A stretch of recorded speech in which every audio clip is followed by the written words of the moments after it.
چې کله یو سړی غسل نه لري نو د هغه سړي دپاره بیا دا نجس دی که یا حضرت ابو هریره فرمایي یو ورځ پیغمبر علیه الصلاة والسلام سره مخامخ سوم پیغمبر علیه السلام ما سره مصافحه کوله ما لاس را لیرې کړ زه په منډه ولاړم کور ته غسل مې وکړ بیا رالم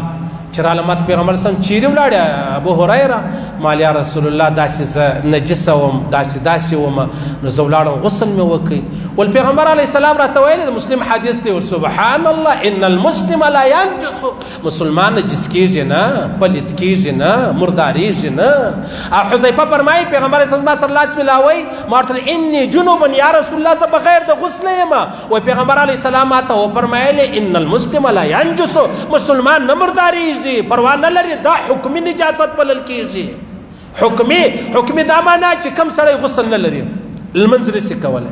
تلاوت نشي کولی قرآن لره لاس نشي وروړلی مسجد لره نشي تللی طواف نشي کولی نور هیڅ پروا نه لري که ذکر کوي که درود شریف وایه که الله وایه که سبحان الله وایه که الحمدلله وایه که لا اله الا الله وایه هیڅ پروا چې دا نه لري حتی یو سړی غسل نه لري په یو ګلاس کې اوبه وڅښلې هغه ګلاس کې اوبه څښلی سي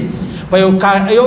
پلیټ کې سالن وخوړی هغه سالن خوړلی سي هیڅ مشکل نشته پیغمبر علیه السلام فرمایي ان المسلم لا ينجس مسلمان نه لاس پلیت دی نه خوله پلیت ده نه بدن پلیت دی ها کزما لاس په بولو بیا د بما په شرابو په وینو هغه بیا مرداره د خبره نو پیغمبر علیه الصلاة والسلام د حضرت حذیفه ویل یا رسول الله انی جنوب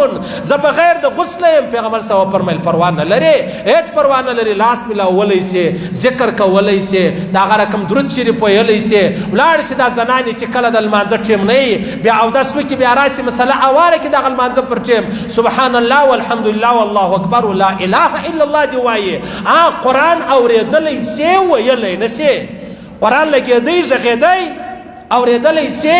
ویلی نه سي نو لهذا خبره دا سوه پیغمبر علیه الصلاة والسلام فرمایي چې څنګه مؤمن چې دی هغه نجس کیږي نه مؤمن چې دی هغه پلید کیږي نه مؤمن چې دی هغه خرابیږي نه ها نوره خبره دا ده چې کله تا غسل نه درلودی قرآن له لاس وروړلی نه سي قرآن له لاس وروړم قرآن ویلی نه سي مسجد لره ورتللی نه سي بس نور هېڅ یو خبره چې ډېر خلک ستا هغه غسل نه لري سلام نه ولې